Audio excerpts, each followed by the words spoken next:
রাসূল সাল্লাল্লাহু আলাইহি সাল্লাম বলেন, পৃথিবীর মানুষ শুনে রেখো, তিন শ্রেণীর মানুষের সাথে আল্লাহ কথা বলবেন না, কথাই নেই।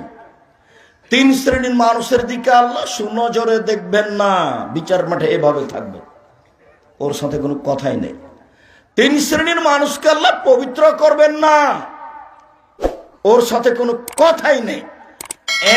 এক, মালিকুন কাযযাব, মিথ্যুক দায়িত্বশীল, মিথ্যুক হেড মৌলানা, মিথ্যুক হেডমাস্টার, মিথ্যুক প্রিন্সিপাল, মিথ্যুক ভাইস চ্যান্সেলর, মিথ্যুক জেল সুপার, মিথ্যুক গ্রাম্য সর্দার, মিথ্যুক এমপি মন্ত্রী, মিথ্যুক চেয়ারম্যান মেম্বার, যারা যেখানে মিথ্যা কথাই দায়িত্ব পালন করছে, ওরা তাহাজ্জুদ পড়লেও বিচারের মাঠে আল্লাহ তার সাথে কথা বলবেন না, এ কথা মুহাম্মদ সাল্লাল্লাহু আলাইহি সাল্লাম বলেন।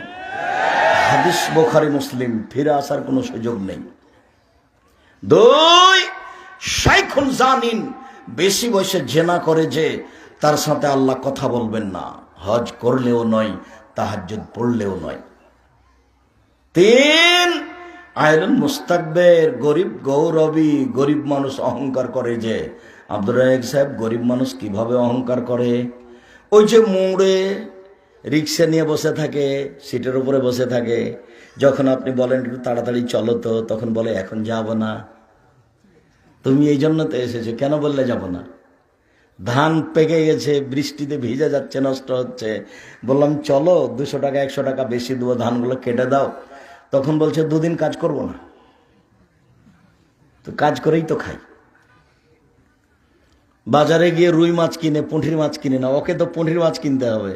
যারা বিত্তশালী তারা রুই মাছ কিনবে, এটাই হিসাব। এর নাম হলো গরিব গৌরবী। রাসূল সাল্লাল্লাহু আলাইহি সাল্লাম এই কথাটা আরেকবার বলেছেন যে 3 জনের সাথে আল্লাহর কথা হবে না বিচারের মাঠে। তার এক শ্রেণীর মানুষ যারা টাকনুর নিচে প্যান্ট পায়জামা লুঙ্গি পরে, তাদের সাথে হবে না। কি অপরাধ এটা? কেউ যদি টাকনুর নিচে প্যান্টটা পরে, তো চুরিও তো করেনি, জেনাও তো করেনি, কাউকে মারেওনি, কিন্তু অপরাধ কেন এমন? এবার ভিন্ন ধরনের অপরাধ। সেটা আসলে মনের সাথে জড়িত। এই জন্য মনে চাচ্ছে যে প্যান্টটা টাকনোর নিচে থাক, এই জন্য এত বড় পাপ। মেয়ে বলছে, আব্বু টাকনোর উপরে যেন প্যান্ট পরেন না, দেখলে খালি ঠ্যাঙ্গা ঠ্যাঙ্গা লাগে। বউয়ে বলছে, কি যে প্যান্ট পরে দেখে খারাপ লাগে, নামাও নিচে, দেখতেই খারাপ লাগে, খালি ঠ্যাঙ্গা ঠ্যাঙ্গা লাগে। তখন সব ঠেলায় পড়ে, তখন নিচে করেছে। মনের সাথে চলছে এটা, সেই জন্য এত বড় পাপ। মনের সাথে চলে যেটা, সেটা খুব ভয়াবহ ব্যাপার। 4 শ্রেণীর মানুষ জান্নাতে যাবে না। 1, বাপ মাকে মানে না যে। 2, জুয়া খেলে যে। 3, খোটা দেয় যে। খোটা দেওয়া কি? ওকে আমি 10,000 টাকা দিয়েছিলাম ভ্যান কিনতে, পরের দিন ডাকলাম যে চলো তো একটু বাজারে যাব, তো আসলো না। তো পরের দিন সকালে দেখা হয়েছে, বললাম আরে তোকে কালই 10,000 টাকা কর্জ দিলাম, তুই আমার ডাকে আসলেন, তুই আমাকে ভুলে গেলি রে। এটার নাম হলো খোটা দেওয়া। তো খোটা দেওয়া দিলেও জান্নাতে যাবে না, ও অবাক পাপ। মুখখান বন্ধ করে রাখতে হবে। কেন? আমার মনটা চাচ্ছে ওকে 2টা কথা বলি। এই বেটা, কালই 10,000 টাকা দিলাম, আর তুই আজকে একটা কথা শুনলি না, এটা আমার মনে চাচ্ছে। বুঝাতে পারি না মনে হয়, এটা আমার মনে চাচ্ছে যে বলি, এই জন্য এটা এত বড় পাপ। 4, বিড়ি তামাক জর্দা সিগারেট গুল নেশাদার দ্রব্য খায় পান করে যে, সে জান্নাতে যাবে না। 4 শ্রেণীর মানুষ জান্নাতে যাবে না। 1, বাপ মাকে মানে না যে। 2, জুয়া খেলে যে। 3, খোটা দেয় যে। 4, নিয়মিত বিড়ি তামাক জর্দা সিগারেট গুল নেশাদার দ্রব্য খায় পান করে যে। আবু হুরায়রা রাদিয়াল্লাহু তাআলা আনহু বলেন, রাসূল সাল্লাল্লাহু আলাইহি সাল্লাম বলেছেন, আরবাউন মান কুন্না ফিহে কানা মুনাফিকান খালিস। কারো ভিতরে যদি 4টা জিনিস থাকে, সে খালিস মুনাফিক, একবারে নিখুঁত মুনাফিক। 1, এই যে হাদাসা কাযাবা, কথা বললে মিথ্যা কথা বলে। 2, ওয়াদা আখলাফা, ওয়াদা করলে খেলাফ করে। 3, ওই যে ওয়াদা গাদারা, যদি কোনো ওয়াদা অঙ্গীকার করে তাহলে সেটা ভঙ্গ করে দেয়। ওই যে খাসামা ফাজারা, আর ঝগড়া বিবাদ করলে অশ্লীল কথা বলে, যখন তখন স্ত্রীকে অকথ্য ভাষায় গালি দেয়। আমি বললাম, সম্মানিত দিনী বোন, 4টা কাজ করেন, জান্নাতের সব দরজা খোলা। আমি বললাম, সম্মানিত দিনী বোন, রাসূল সাল্লাল্লাহু আলাইহি ওয়াসাল্লাম বলেছেন 4টা কাজ করেন, জান্নাতের সব দরজা খোলা। এক, 5 ওয়াক্ত সালাত আদায় করেন। 2, রমজান মাসের সিয়াম রোজা থাকেন। 3, স্বামীকে মেনে চলেন। 4, জেনায় লিপ্ত হবেন না, জান্নাতের সব দরজা খোলা। বললেন আব্দুর রাজাক সাহেব 5 ওয়াক্ত সালাত আদায় করি, আমরা গ্রামের মেয়ে সাঘাটায় বাড়ি। 2, রমজান মাসের সিয়াম থাকি। 3, জেনায় লিপ্ত হয় না গ্রামের মানুষ আমরা। 4, স্বামীকে মেনে চলতে পারি না, ওর মুখের ভাষা খুবই খারাপ। 4, ও খালি বড় মোবাইলে ল্যাংটা মেয়ে দেখে, আমি সহ্য করতে পারি না, আমি তার ধারে কাছে যাই না, আমাকে খুব খারাপ লাগে।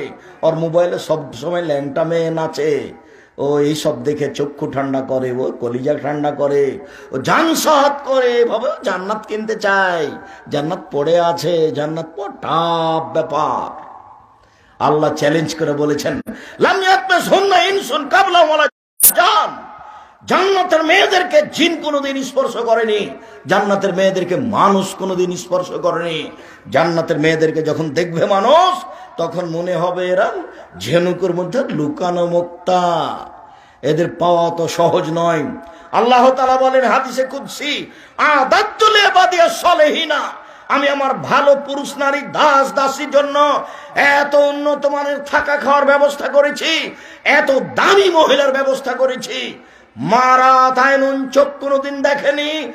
থাকা খাওয়ার ব্যবস্থা এত উন্নত মানের হতে পারে, নারী এত সুন্দরী হতে পারে, আমার স্বামী এত জুনুন, মানুষের কান কোনোদিন শুনেনি।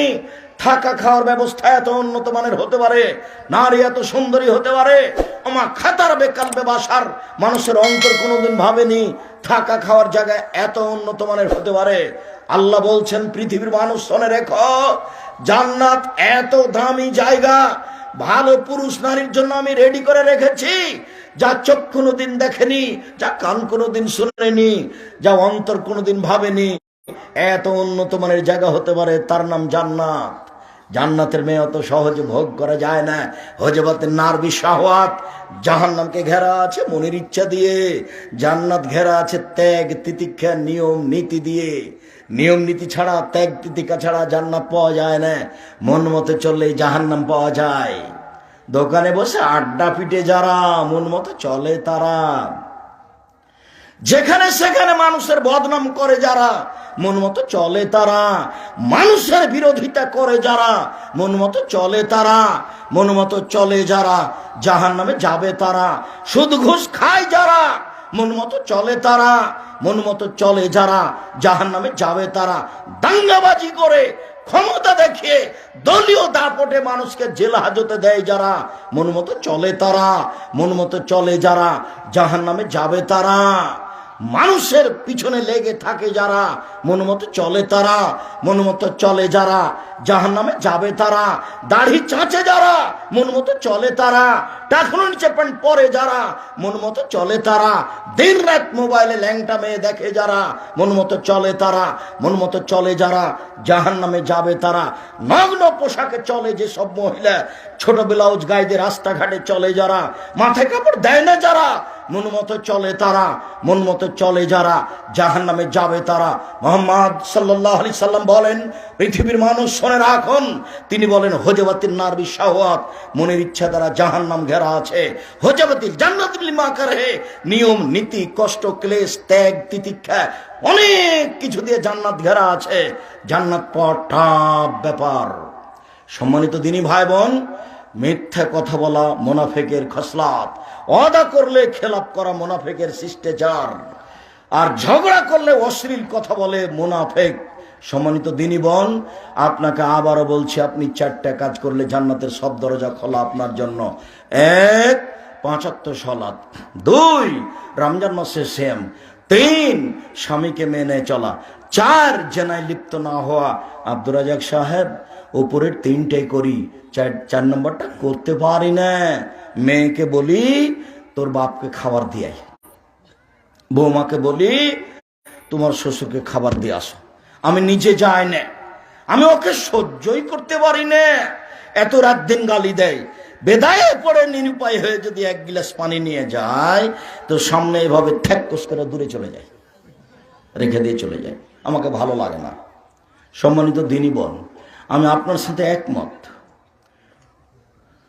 তবে আপনাকে আমরা অনুরোধ জানাচ্ছি, আপনি আল্লাহর কাছে কান্নাকাটি করে দোয়া করেন আপনার স্বামীর স্বভাব ভালো হয়ে যাক।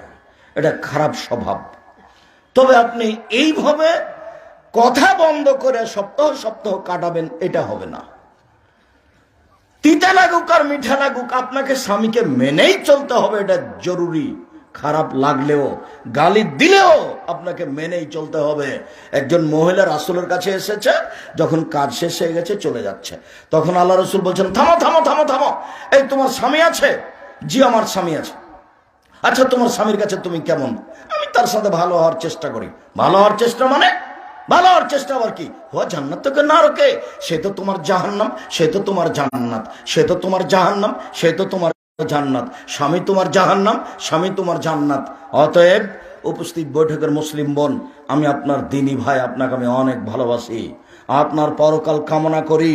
আপনি এই স্বামীকে মেনে চলুন যে কোনো মূল্যে। যদি সম্ভব না হয় তাহলে আপনি খোলা তালাক নিয়ে চলে আসেন। এইভাবে আপনি দিন কাটায়েন না। কাজীর কাছে যান, চেয়ারম্যান মেম্বারের কাছে যান, খোলা তালাক করে দেন। 30 দিন পরে অন্য জায়গাতে বিবাহ বসতে পাবেন, কোনো সমস্যা নেই। আর যদি আপনার স্বামী আপনাকে তালাক দেয় তাহলে 90 দিন থামতে হবে। 90 দিন পরে অন্য জায়গাতে বিবাহ বসতে পারেন। আর যদি আপনি নিজে খোলা তালাক করে নেন তাহলে 30 দিন সংসার করতে হবে, এখানে বাধ্য নন। এরকম ধর্ম নয়। আপনি আগামীকাল কাজীর কাছে গিয়ে একটা খোলা তালাক করে ওখানে জানিয়ে দেন, চেয়ারম্যানের কাছে একটা জানিয়ে দেন, মেম্বারের কাছে ওকে জানিয়ে দেন, তোমার সাথে আমি সংসার করব না, যা লেনদেন ছিল সব বুঝিয়ে দিলাম। তবে আপনাকে আমি আবারও বলছি, আপনি স্বামীকে মেনে চলেন, আপনার জন্য জান্নাত হবে ইনশাআল্লাহ, যতই কষ্ট হোক না কেন। সম্মানিত দিনী বোন, আপনার এখানে জরুরি একটা কথা বলে দিয়ে আমরা সামনের দিকে আগাই। আবু হুরায়রা রাদিয়াল্লাহু তাআলা আনহু বলেন, আব্দুল্লাহ ইবনে আমর রাদিয়াল্লাহু তাআলা আনহু বলেন, রাসূল সাল্লাল্লাহু আলাইহি ওয়াসাল্লাম বলেছেন, আরবা মান কুননা ফিকা ফালা আলাইকা মা ফাতাকা মিনাদ দুনিয়া। পৃথিবীর মানুষ, মনে রেখো, 4টা জিনিস আছে যার, সবকিছু আছে তার। 4টা জিনিস নেই যার, কোনো কিছু নেই তার। 4টা জিনিস আছে যার, সবকিছু আছে তার। ইহকাল আছে তার, পরকাল আছে তার, জান্নাত আছে তার। 4টা জিনিস নেই যার, কোনো কিছু নেই তার। এক, হিফজ আমানাতিন, আমানতের রক্ষা। আমানত কি জিনিস? কাজের লোকটাকে মালিক বলল 200 টাকা নিয়ে যা, তরি তরকারি সবজি নিয়ে আয়, 10 টাকা বেঁচে গেছে। কাজের লোকটা 10টা টাকা নিজের কাছে রেখে দিয়েছে, এ হলো আত্মসাৎকারী, এর নাম আমানত নেই। প্রিন্সিপালের কাছে, হেডমাস্টারের কাছে ছাত্র ফর্ম ফিলাপের 3000 টাকা দিয়েছে, তো হেডমাস্টার 1000 টাকা বাক্সে রেখে ডয়ারে 2000 টাকা পকেটে করে বড় একটা মাছ নিয়ে বাড়ি চলে গেল। তখন বউ একবার জিজ্ঞাসা করলো না, ইন্নালিল্লাহ, আচ্ছা তুমি যে সকালে যাও তখন তো টাকা নিয়ে যাওনি, তুমি এত বড় মাছ নিয়ে এলে কিভাবে? বউ এত বোকা যে একটু জিজ্ঞাসা করে না। 1 মিনিট, মধ্যখানে একটা কথা খুব খেয়াল করেন, আমার দিকে চেয়ে থাকবেন। সাহাবী জিজ্ঞাসা করলেন, আল্লাহর নবী, সবচেয়ে দামি জিনিস কি? সবচেয়ে ভালো জিনিস কি?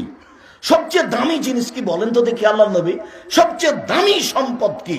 তখন আল্লাহ রাসূল উত্তরে বলছেন, শোনো শোনো শোনো, সবচেয়ে দামি সম্পদ লিসানুন যাকির, ওই জিহ্বা, যে জিহ্বা সুবহানাল্লাহ বলতে পারে, আলহামদুলিল্লাহ বলতে পারে, লা ইলাহা ইল্লাল্লাহ বলতে পারে, জিকির করতে পারে, সেটা হলো দামি সম্পদ। এরই সাথে আরেকটা কথা জড়িয়ে দিয়ে সামনের দিকে যাই, হয়তো ভুলে যেতে পারি, খেয়াল করে থাকবেন। রাসূল সাল্লাল্লাহু আলাইহি ওয়াসাল্লাম একদা বললেন, সঙ্গী সাথী বলতে পারো মানুষকে পিছন দিক থেকে ধাক্কা মারে জাহান্নামে নিক্ষেপ করে কি? সঙ্গী সাথী বলতে পারো মানুষকে পিছন দিক থেকে ধাক্কা মারে জাহান্নামে নিক্ষেপ করে কি? সঙ্গী সাথী বলতে পারো মানুষকে পিছন দিক থেকে ধাক্কা মারে জাহান্নামে নিক্ষেপ করে কি? এ কথা বলতে বলতেই ফাঁকা জেলে সানাহু জিভাটা ধরে নিয়েছেন। এই জিভা মানুষকে পিছন দিক থেকে ধাক্কা মারে জাহান্নামে নিক্ষেপ করে। এই জন্য তো আপনাকে আমি দোকানে আড্ডা পিটতে নিষেধ করেছি, যাবেনই না। 2 জন মিলে গল্প করছিল, কি বলছে? বলছে আব্দুর রাজ্জাক সাহেব এইসব কথা বলেন, সরকার বিরোধী কথা বলেন। তুই ঠিকই বলেছিস, আসলেই খারাপ। এবার নেন, এখন কি হবে?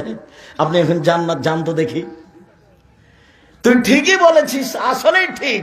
তো এখন তো আপনি আমার হাত ধরে ক্ষমা নিলে জান্নাত যেতে পারবেন না, আর যদি ক্ষমা না নিয়ে মরে যান তাহলে সেই পরিণাম আমাকে আপনার নেকি দিয়ে দিতে হবে বিচারের মাঠে। কত মৌলানা খেপে আছে যে আব্দুর রাজ্জাক সাহেব যেন সাঘাটায় ঢুকতে না পারে। মৌলানা সাহেব, মৌলানা সাহেব আপনাকে 12 বছর পড়াবো। মৌলানা সাহেব 12 বছর। আমি অহংকার করিনি, গৌরব করিনি। আমি গায়েবান্ধা গোবিন্দগঞ্জের কামেল মাদ্রাসার ছাত্র, মানে আমি আপনার এলাকার ছাত্র, আমি এখানকার শিক্ষক, আমি এখানকার জামাই, আমার এখানে সবকিছু জড়িয়ে আছে। আমি যদি এদেশের মাটিতে, গায়েবান্ধার মাটিতে বক্তব্য দিব কোথায়? কোন সাহসে আপনি আপনার বিরুদ্ধে যান? আপনার উচিত ছিল আমাদের ছেলে, আমাদের সন্তান, আমাদের জামাই, আমাদের সম্মানী মানুষ আমাদের দেশে বক্তব্য দিবে কোথায়? অবাক কথা। আপনার লজ্জা থাকা উচিত ছিল। আপনার শরমের দাবি রাখি। আমি আব্দুর রাজ্জাক বিন ইউসুফ আমার জিন্দেগিতে কোনোদিন অপ্রয়োজনীয় কথা নিয়ে আমি লড়ি না। আমার 16 বছর ছাত্র জীবন, 34 বছর শিক্ষক জীবন, এই জীবন দীর্ঘ সময় আমি কোনোদিন চায়ের স্টলে বসিনি, কোনোদিন না। আমার প্রতিষ্ঠানের ভিতরে চায়ের স্টল আছে। ও যদি বলে দিতে পারে আব্দুর রাজ্জাক সাহেব এখানে আমার এখানে 2 মিনিট এসে বসেছিলেন, আমি জাতির সামনে বক্তব্য দেবো না। আপনি মানুষের বিরুদ্ধে লড়েন মানে ভুল হিসাব। সম্মানিত দিনী ভাই বোন, আবারও বলছি, কথাটা মনে রাখবেন। রাসূল সাল্লাল্লাহু আলাইহি ওয়াসাল্লাম বললেন, জিজ্ঞাসা করা হলো জাহান্নাম থেকে বাঁচার পথ কি? আল্লাহ নবী, জাহান্নাম থেকে বাঁচার পথ কি? তখন আল্লাহ নবী বললেন যে বাড়িতে থাকো, কোথাও যাবা না, জাহান্নাম থেকে বেঁচে যাওয়া। 2, মুখ বন্ধ করো, তাহলে জাহান্নাম থেকে বেঁচে যাবা। মুখ খুব বিপজ্জনক, জিহ্বা খুব খারাপ। তার বললেন পাপের জন্য কাঁদো, বেঁচে যাওয়া। আবার বললেন যুগের কি হবে, তোমাদের কি হবে? যেদিন মাঠে সবাই আগাছা থাকবে, সবাই যখন পশু প্রাণী হবে, তোমাদের কি হবে? যুগের কি হবে? আমানতদারি থাকবে না, তখন তোমাদের কি হবে? যুগের কি হবে? বুঝে না ওরা, অন্তর আছে বুঝে না, দেখেও দেখে না ওরা, চক্ষু আছে দেখে না, শোনেও শোনে না ওরা, কান আছে শোনে না। উলায়েকা কাল আনাম, তারা পশু প্রাণীর মতো, তারা গরু ছাগলের মতো, তারা কুকুর শ্রীলের মতো। মানুষকে আল্লাহ বলছেন তারা কুকুর শ্রীলের মতো। সেদিন তোমাদের কি হবে? সেদিন যুগের কি হবে? বলেন কি করবো তাহলে? 1, বাড়িতে থেকে যাও। 2, মুখখান বন্ধ রাখিও, খুললেই বিপদ হবে। বাড়িতে থাকিও, বাইরে যায় না, ঈমান আটকা পড়ে যাবে। 2, মুখখান বন্ধ রেখো, খুলিও না। রাসূল সাল্লাল্লাহু আলাইহি ওয়াসাল্লাম বলছেন, পৃথিবীর মানুষ তোমরা 2টা জিনিসের জিম্মেদারি নেও। আমি তোমাদের জান্নাতে নিয়ে যাওয়ার জন্য জিম্মেদারি নিলাম, আর আমি তোমাদেরকে জান্নাতে নিয়ে যাব। 2টা জিনিসের জিম্মেদারি নাও। 1, জেনা করবে না। 2, মুখে বদনাম করবে না। আমি তোমাদের জান্নাতে নিয়ে যাব, জিম্মেদারি নিলাম। আমি জিম্মেদারি নিলাম, কিভাবে জান্নাতে নিয়ে যেতে হবে সেটা আমি দেখব বিচারের মাঠে। হাদিস বুখারী মুসলিম। তোমার 2টা, আমার 1টা। বলো তো যুবক, 2টা কি ধরতে পারোনি? একটা জেনা, আর একটা জিহ্বা, মুখের কন্ট্রোল। কারো বদনাম করতে হবে না, কারো পিছনে লাগতে হবে না, বাস নিজে উপার্জন করে খাবো, বউয়ের সাথে চলবো, 5 ওয়াক্ত সালাত আদায় করবো, বাস মরে যাবো, এসেছি চলে যাব। কোনো মতেই থাকা যাবে না, অযথা এর পিছনে পড়ে কোনো লাভ নেই। কোনো মতেই থাকা যাবে না, সময় আসলে কারো রক্ষা হবে না। ফেরাউন ডুবে গেছে। যেহেতু ফেরাউন ডুবে গেছে, যে দাঙ্গাবাজি করে ক্ষমতা দেখে 1 মিনিট বাঁচার চেষ্টা করিয়েন না, ভুলে গেছেন। রাসূল সাল্লাল্লাহু আলাইহি ওয়াসাল্লামের কথা মনে রাখবেন। তিনি বললেন, পৃথিবীর মানুষ শুনে রেখো, এই জীবনলি সিত্তান মিন আনফুসিকুম আযমুলাকুমুল জান্নাহ। পৃথিবীর মানুষ তোমরা 6টা জিনিসের জিম্মেদারি নাও। আমি জান্নাতে নিয়ে যাওয়ার জিম্মেদারি নিলাম। কিভাবে জান্নাতে নিয়ে যেতে হবে সেটা আমি দেখব। 1, উসদুকে যা হাদ্দাসতুম, কথা বললে সত্য কথা বলো। 2, আফ হয়ে যাও ওয়াদতুম, মানুষের সাথে ওয়াদা করলে পূর্ণ করো। 3, অদ্দে যাও উতমিনতুম, আমানত রাখা হলে সময় দিয়ে দাও। মসজিদের সর্দার সাহেব, জি মসজিদের ইট কিনবো, টাকা দেন। একটু দেরি করেন, একটু আচ্ছা দেখি কি করি।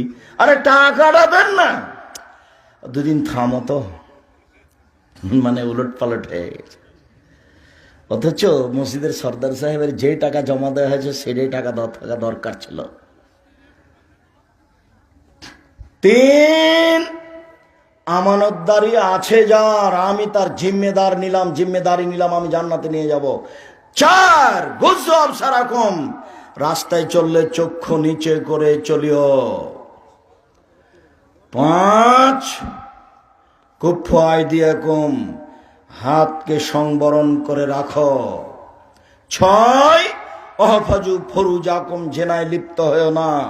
6টা জিনিস তোমার, একটা আমার। 6টা করো, জান্নাতে নিয়ে যাব। কিভাবে নিয়ে যাওয়া লাগবে সেটা আমি দেখবো।